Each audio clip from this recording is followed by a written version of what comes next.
비트코인을 이야기할 때 사람들은 종종 가격부터 떠올립니다.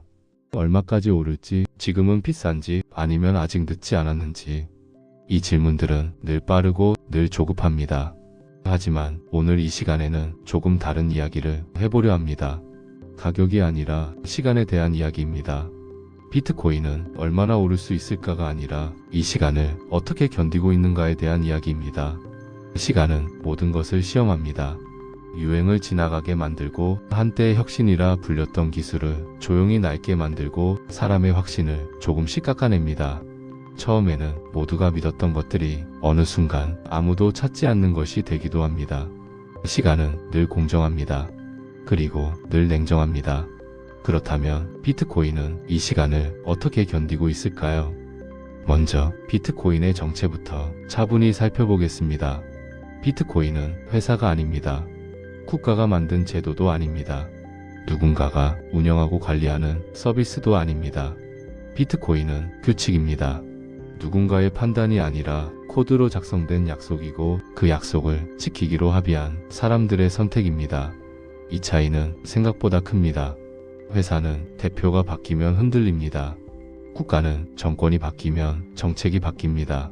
제도는 위기 앞에서 쉽게 수정되거나 폐지됩니다. 하지만 규칙은 다릅니다. 특히 모두에게 동일하게 적용되는 규칙은 더욱 그렇습니다. 사람들이 그 규칙을 받아들이고 계속 사용하기로 선택하는 한 그 규칙은 시간을 버텨냅니다. 비트코인의 규칙은 처음부터 단순했습니다. 누구도 마음대로 발행할 수 없고 누구도 임의로 바꿀 수 없으며 누구도 예외를 허락받지 않습니다. 이 단순함이 시간을 견디는 힘이 됩니다. 복잡한 시스템은 설명도 필요하고 관리자도 필요하고 결정권자도 필요합니다. 하지만 비트코인의 규칙은 설명보다 검증에 가깝습니다. 믿으라고 요구하지 않고 확인하라고 말합니다. 이 태도 자체가 시간에 유리합니다. 체스를 떠올려 보셔도 좋습니다. 체스에는 대표도 없고 본사도 없고 운영 주체도 없습니다. 누군가 이 규칙은 이제 바꾸자고 말할 수 있는 중앙도 없습니다.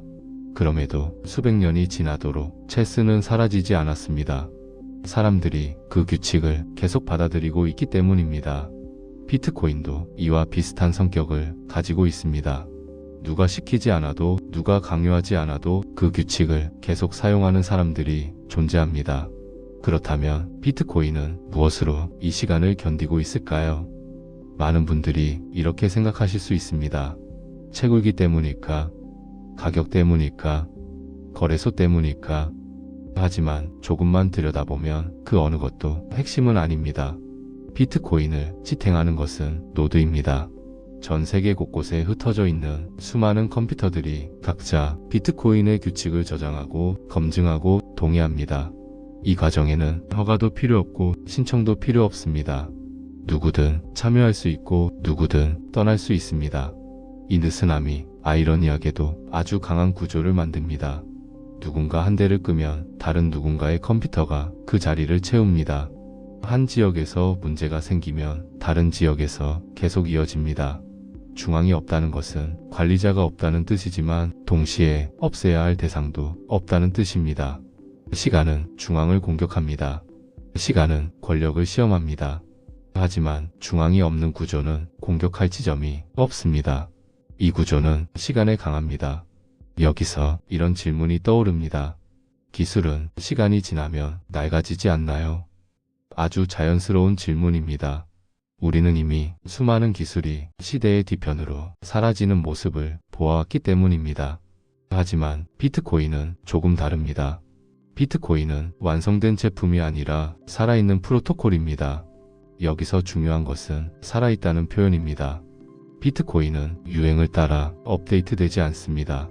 편의를 위해 급하게 바뀌지도 않습니다. 핵심 규칙은 유지되지만 보안과 안정성은 아주 천천히 그리고 아주 조심스럽게 개선됩니다. 갑작스럽게 바뀌지 않습니다. 누군가의 판단으로 한 번에 바뀌지도 않습니다. 수많은 참여자들이 동의할 수 있을 때만 조금씩 변합니다. 이 느림은 불편해 보일 수 있지만 사실은 시간을 견디기 위한 조건입니다. 시간은 급한 것을 싫어합니다. 시간은 서두르는 시스템을 가차없이 걸러냅니다. 빠르게 바뀌는 시스템은 빠르게 무너집니다. 천천히 변하는 시스템만이 오래 남습니다. 또 하나 시간이 시험하는 것이 있습니다. 바로 권력입니다. 정부가 전면적으로 금지하면 비트코인은 사라지는 것 아닐까? 이 질문도 이미 여러 번 등장했습니다. 실제로 여러 나라에서 강한 규제와 금지가 시도되기도 했습니다. 하지만 결과는 어땠을까요? 비트코인은 사라지지 않았습니다. 다만 조용해졌을 뿐입니다. 인터넷도 비슷한 길을 걸어왔습니다. 처음에는 위험하다고 불렸고 통제해야 할 대상으로 여겨졌습니다. 하지만 인터넷은 사라지지 않았습니다. 형태를 바꾸며 생활 속으로 스며들었습니다. 비트코인도 지금 그 과정을 지나고 있는지도 모릅니다. 조금 덜 시끄러워지고 조금 덜 흥분되고 조금 더 기반에 가까워지는 과정입니다.